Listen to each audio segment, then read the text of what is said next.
بسم اللہ الرحمن الرحیم۔ السلام علیکم، ہمارے چینل میں خوش آمدید ناظرین۔ آج آپ کے لیے میں انتہائی خوفناک، سنسنی خیز اور دلچسپ کہانی لے کر آئی ہوں، لیکن کہانی شروع کرنے سے پہلے آپ سے گزارش ہے کہ اگر آپ ہمارے چینل پر نئے ہیں تو ہمارے چینل کو ضرور سبسکرائب کیجیے تاکہ آپ کو ہماری ویڈیوز سب سے پہلے ملیں۔ وہ جنوری کی سرد ترین رات تھی، مزید اس کے حسن میں بارش نے 4 چاند لگا دیے تھے۔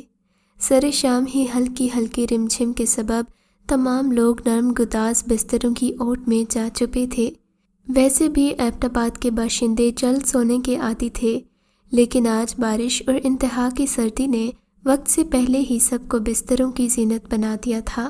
ایسے میں ایک کھٹارا سی بس ایبٹ آباد سٹاپ پر رکی، جس سے ہلکے پھلکے 2 سائے اترے۔ سردی اور ٹھنڈ سے لبریز ایک جھونکا ان کے جسم میں سرایت کر گیا۔ یہ ایک طرح سے ان کا شاندار استقبال تھا۔ اف اللہ، آج ہم کتنا لیٹ ہو چکے ہیں، اور اوپر سے یہ بارش، اب کیا ہوگا؟ وہی ہوگا جو منظور خدا ہوگا۔ میری جان، تم پریشان نہ ہو، نادیہ خود کو شال میں چھپائے ہوئے بولی۔ ہاں، ہوتا تو وہی ہے جو منظور خدا ہوتا ہے، مگر میری تو سردی سے دانت بچ رہے ہیں۔ وہ باتیں کرتی اپنے گاؤں کی سڑک پر گامزن ہو گئی۔ وہ ایک پرائیویٹ کمپنی میں کام کرتی تھی اور ان کی ذمہ داری صرف ایکسل کی تشہیر کرنا تھی، جو بطور سیمپل وہ گھروں میں لے جاتی تھیں اور ان کی خوبیوں کو اجاگر کرتی تھیں، نئے نئے گاہک بناتی تھیں۔ اسی لیے آج باس نے ماہانہ میٹنگ میں تمام ورکرز کا جائزہ لیا، جس میں ان دونوں کو بہترین خدمات کی انجام دہی پر بونس بھی ملا تھا۔ اعزاز کے طور پر ایک چھوٹی سی پارٹی ارینج کی گئی تھی۔ باتوں باتوں میں کتنا وقت گزر گیا انہیں پتہ ہی نہیں چلا تھا۔ نادیہ کے گھر میں بطور سربراہ ایک بوڑھا باپ تھا، جو گھریلو فرائض کی انجام دہی سے عادی تھا۔ ہادیہ کی حالت بھی نادیہ سے مختلف نہیں تھی۔ جب مسائل بڑھنے لگے تو وہ کمر کس کر خود کو میدان میں لے آئیں۔ خاندان میں لڑکیوں کا کام کرنا معیوب تھا، مگر پیٹ کا دوزخ بھرنے کے لیے اس قدم کو اٹھائے بغیر کوئی چارہ بھی نہیں تھا۔ نادیہ اور ہادیہ کالج ٹائم سے ایک دوسرے کی دوست تھیں، ہر کام وہ ساتھ ہی کیا کرتی تھیں۔ یہ قدم بھی ان کی مشترکہ سوچ کا نتیجہ تھا۔ آج کی تاخیر پارٹی میں شرکت کا ثمر تھا۔ وہ 3 گھنٹے لیٹ ہو چکی تھیں اور سٹاپ سے ایبٹ آباد کا فاصلہ 20 منٹ کا تھا۔ وہ بغیر کسی گھبراہٹ کے آپس میں باتیں کرتی اپنے سفر کو کم کر رہی تھیں۔ اچانک بادل زور سے گرجا اور اس کے ساتھ ہمدم بجلی بھی اپنا زور دکھاتے ہوئے کڑکی۔ ساتھ ہی بارش نے شدت اختیار کر لی۔ اب انہیں کسی پناہ کی سخت ضرورت تھی۔ لمبے گھنے درخت بھی سخت بارش کی وجہ سے لرز رہے تھے، شائیں شائیں کرتے اپنے پناہ گیری کے ناقص ہونے پر دلالت کر رہے تھے۔ وہ دور پڑتی چند ساعتوں کے مسافت پر درختوں میں چھپی ایک حویلی جو انتہائی خستہ حال اور بوسیدہ تھی، وہ جلدی سے بنا کچھ سوچے سمجھے آگے بڑھیں۔ دروازہ کھلا تھا اور وہ سہمے انداز میں راہداریوں سے گزرتی ہوئی ایک کشادہ حال میں آ ٹھہریں۔ یہ شاید گیراج تھا۔ درمیان میں جلتا ایک آگ کا الاؤ کسی دوسرے ذی نفس کی موجودگی کی تائید کر رہا تھا۔ ان کے چہروں پر خوشی کی لہر دوڑ گئی۔ وہ جلد از جلد اس آگ کے قریب ہوئیں۔ آگ کی تپش نے دل و جان اور بدن کو حرارت بخشی تو ان کو سرور ملا۔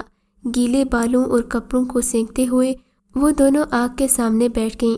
تھوڑی دیر میں کپکپاہٹ ختم ہوئی تو آسان بحال ہوئے، پھر خود کو اس حویلی میں پا کر وہ خوفزدہ ہونے لگیں۔ نادیہ، چلو یہاں سے، مجھے بہت ڈر لگ رہا ہے۔ ہادیہ نے اسے ڈرتے ہوئے مخاطب کیا، جو بڑی بے نیازی سے اپنی شال کو آگ پر خشک کرنے میں مگن تھی۔ ارے ہوا کیا ہے، بتاؤ تو۔ کچھ نہیں، بس یہاں مجھے عجیب سا خوف محسوس ہو رہا ہے، چلو یہاں سے۔ وہ نادیہ کا ہاتھ پکڑ کر کھینچتے ہوئے بولی۔ اوہ سویٹ گرل، اتنا کیوں گھبرا رہی ہو؟ چلتے ہیں، ویسے بھی ہم ساتھ ہیں، اگر کچھ ہوا بھی تو دونوں کو ہوگا نا۔ بس 1 منٹ، وہ شال کو پلٹتے ہوئے بولی۔ وہ دروازے میں آ کر بارش کی صورتحال دیکھنے لگی۔ تبھی چند ساعتوں کے بعد بجلی گرجی اور اس کی کڑک نے ادھر ادھر کے ماحول کو روشن کر دیا۔ اچانک ہادیہ کی چیخ گونجی اور وہ گرتی چلی گئی۔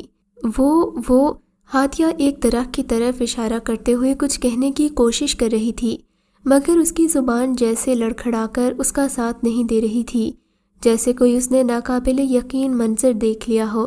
ارے یار، وہ ہی کرتی جا رہی ہو، کیا بات ہے، کھل کر بتاؤ نا۔ نادیہ اسے سنبھالتے ہوئے تسلی دینے لگی۔ جب بجلی کڑکی تھی تو اس کی روشنی میں نے ایک عورت کو درخت کے پاس کھڑے دیکھا تھا۔ اس کے قدموں میں ایک لڑکی خون میں نہا رہی تھی۔ اس عورت کا چہرہ انتہائی ڈراؤنا تھا۔ وہ بات کرتے کرتے رو پڑی۔ ہیں، یہ تم کیا کر رہی ہو؟ پلیز نادیہ، میرا یقین کرو، میں سچ کہہ رہی ہوں۔ خوف اس کی آنکھوں سے آیا تھا۔ سخت سردی میں بھی اس کی پیشانی سے پسینہ نمودار ہو رہا تھا۔ خدا کے لیے نادیہ، یہاں سے چلو اب۔ بارش شدت اختیار کر چکی تھی اور نادیہ کو اب اپنے گھر کی فکر کھانے لگی تھی، کیونکہ وہ بہت زیادہ لیٹ ہو چکی تھی۔ پتہ نہیں اس کی غیر موجودگی میں اس کے اہل و عیال پر کیا گزر رہی ہوگی۔ اب بھی خبر نہیں تھی کہ کب تک یہ بارش کا سلسلہ ختم ہو۔ اب اوپر سے ہادیہ کی تشویشناک حالت نے اسے پریشان کر رکھا تھا۔ بارش اور بجلی کی کڑک بدستور جاری تھی۔ دھیمی ہوا اب طوفان کا روپ دھار چکی تھی۔ بارش کی وجہ سے درختوں کی شاخوں کی آوازیں ایسی تھیں گویا کہ کئی چڑیلیں ایک زبان میں بین کر رہی ہوں۔ اب اسے بھی اس تنہائی سے خوف آنے لگا تھا۔ وہ بار بار ہادیہ کو جھنجھوڑنے لگی مگر وہ ٹس سے مس نہ ہو رہی تھی۔ وہ مکمل طور پر دنیا سے بے خبر تھی۔ وہ ادھر ادھر پریشان حال کوئی برتن تلاش کرنے لگی مگر سب کوشش رائگاں جا رہی تھی۔ آخر وہ باہر کو لپکی تاکہ چولہوں میں پانی بھر لائے۔ جیسے ہی وہ باہر کو پانی لینے کو جھکی، بجلی چمکی جو ماحول کو روشن کرتی چلی گئی۔ اس نے دیکھا سامنے خون میں لت پت ایک چڑیل خونخوار نظروں سے نادیہ کو گھور رہی تھی، جسے دیکھتے ہی نادیہ چیختی چلاتی بھاگ کھڑی ہوئی۔ چڑیل بھی اپنی پوری خستہ سامانیوں کے ساتھ اس کے پیچھے ہو لی۔ وہ اندھا دھند راہداریوں سے ٹکراتی ہوئی دوڑی جا رہی تھی۔ اب اسے اپنی جان بچانے کے سوا کوئی چیز محبوب نہیں تھی۔ وہ ہادیہ کے خیال سے بھی بے نیاز تھی۔ بارش اب مزید کڑک اور گرج کے ساتھ شدت اختیار کرتی جا رہی تھی۔ فاصلے کم سے کم ہوتے جا رہے تھے، جس کی وجہ سے نادیہ کی چیخوں میں اضافہ ہو رہا تھا۔ ماحول میں وحشت اور پراسراریت بڑھتی جا رہی تھی۔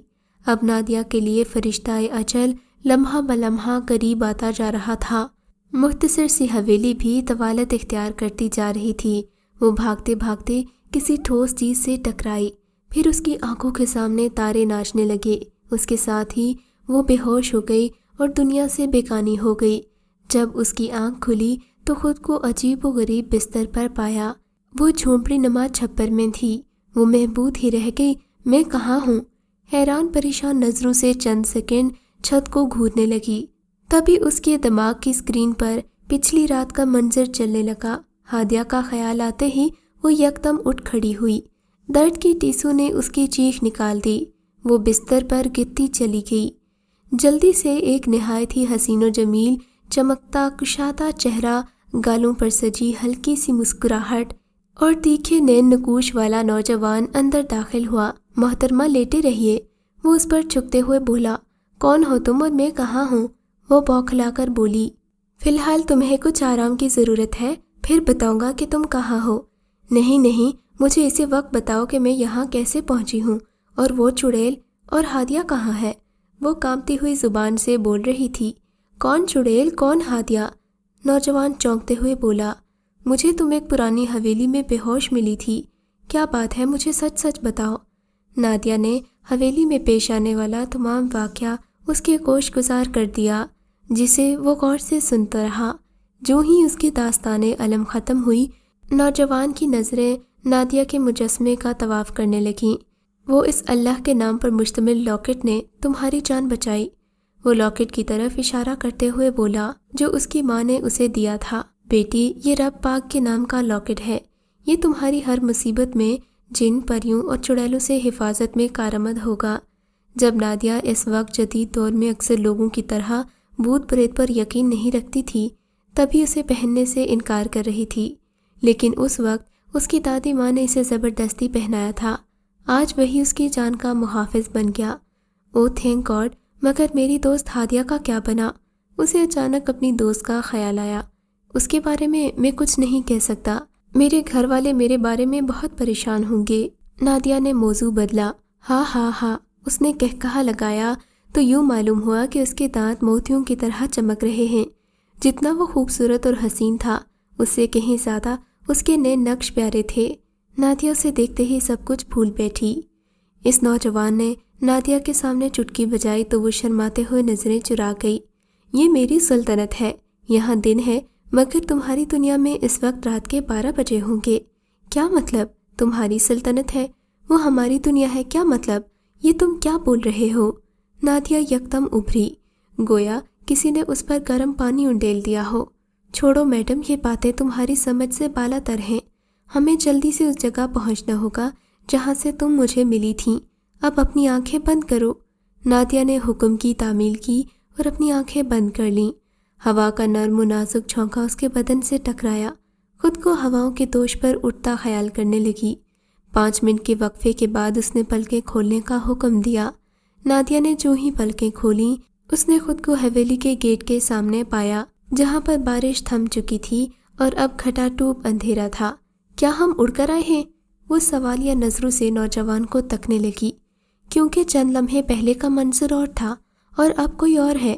تم بتاؤ تم کون ہو؟ یہ کسی انسان کے بس کی بات نہیں۔ کیا تم کسی اور مخلوق سے تعلق رکھتے ہو؟ آپ کو آپ کے سب سوالوں کے جوابات میں دے دوں گا، فی الحال ہمیں آپ کی دوست کو تلاش کرنا ہے۔ پھر وہ جلدی سے کمرے کی طرف دوڑی۔ دروازہ اب بھی کھلا پڑا تھا۔ جو ہی اس نے اندر قدم رکھا تو وہ دھپ سے نیچے گری، کیونکہ سامنے کا منظر ہی دل دہلا دینے والا تھا۔ وہ اس نوجوان کی باہوں میں جھول گئی۔ چڑیل اس کی دوست کے جسم کو چیر چکی تھی۔ اس کے لمبے ناخنوں سے بہتا ہوا خون اس بات کا ثبوت تھا کہ اب چڑیل کے ہاتھوں میں ہادیہ کا جگر تھا جسے وہ چبانے میں مگن تھی۔ یہ منظر ہوش اڑا دینے کے لیے کافی تھا۔ نادیہ ہوش میں ہوتے ہوئے بھی مدہوش ہو گئی۔ سب کچھ سامنے ہوتا دیکھ رہی تھی مگر اس میں ہلنے جلنے کی سکت باقی نہ رہی۔ وہ چڑیل اس کی طرف متوجہ ہوئی اور نادیہ کی طرف بڑھنے لگی، مگر وہ نوجوان درمیان میں حائل ہو گیا۔ اے جن زادے، میرے راستے سے ہٹ جا، یہ میری شکار ہے۔ نہیں شیطانی چڑیل، تم نے ایک بے گناہ کا خون کیا ہے، اسی پاداش میں مرنے کے لیے تیار ہو جاؤ۔ اوہو، تو تم مجھ سے مقابلہ چاہتے ہو؟ ایک آگ کا شعلہ اس کی طرف اچھالا۔ نوجوان نے ہاتھ بلند کیا تو وہ شعلہ فضا میں بکھر گیا۔ چڑیل اپنے وار کو ناکام ہوتا دیکھ کر آگ بگولا ہو گئی، پے در پے وار کرنے لگی، جبکہ وہ نوجوان بآسانی اس کے واروں کو ناکام کیے جا رہا تھا۔ نوجوان نے اپنے ہاتھوں کو اس کی طرف اشارہ کرتے ہوئے فضا میں حرکت دی۔ ایک شعلہ اس کی طرف آ لپکا، آنن فانن اس کے جسم کو اپنی لپیٹ میں لے لیا۔ اس کے چیخنے چلانے کی بھیانک آواز کانوں کے پردے پھاڑتی رفتہ رفتہ مدھم ہوتی جا رہی تھی۔ چند منٹ بعد وہاں راکھ کا ملبہ تھا۔ نادیہ خواب دیکھنے کی مانند تھی جو اس نوجوان کے چھوڑنے پر ٹوٹ گیا تھا۔ چلو میں تمہیں گھر پہنچا دیتا ہوں۔ اس نوجوان نے اس کی آنکھوں پر ہاتھ رکھا، چند سیکنڈ بعد ہٹایا تو وہ اپنے گھر کے سامنے کھڑی تھی اور وہ غائب ہو چکا تھا۔ وہ دوڑتی ہوئی حواس باختہ گھر میں داخل ہوئی جہاں اس کے بوڑھے بابا جانی اس کے انتظار میں نظریں گاڑے بیٹھے تھے۔ وہ جاتے ہی ان سے لپٹ گئی۔ پھر 2-3 دن تک اسے ہوش نہ رہا۔ جب ہوش آیا تو اسے ہادیہ کی جدائی نے غمگین کیا ہوا تھا۔ وہاں اس نوجوان کی جھلک بھی تڑپانے لگی۔ وہ آج بھی اپنی دوست کو نہیں بھولی۔ اس کو وہ رات کا واقعہ آج بھی اچھی طرح یاد ہے جس رات اس نے اپنی پیاری سہیلی کو کسی چڑیل کے ہاتھوں مرتے دیکھا تھا، اور وہ نوجوان اس کا آج تک نادیہ کے خیالوں پر قبضہ ہے۔ جب بھی بارش ہوتی ہے تو وہ اس کی یادوں میں سلگتی ہے۔ اس واقعے کو کئی سال گزر چکے ہیں مگر اس کے دل میں کوئی لڑکا جگہ نہیں بنا پایا۔ شاید وہ اسی کے انتظار میں ہے کہ کب وہ آئے گا اور اس کے دل کی دنیا آباد کرے گا۔ اگر آپ کو یہ کہانی اچھی لگی ہے تو اس ویڈیو کو لائک کیجیے اور اس طرح کی مزید ویڈیوز دیکھنے کے لیے ہمارے چینل کو سبسکرائب کیجیے۔ اور ہاں، اگر آپ کی کسی دوست، رشتہ دار یا بہن کے ساتھ خدا نہ کرے ایسا کوئی واقعہ پیش آیا ہے تو ہمیں کامنٹ سیکشن میں اس کے بارے میں ضرور بتائیے۔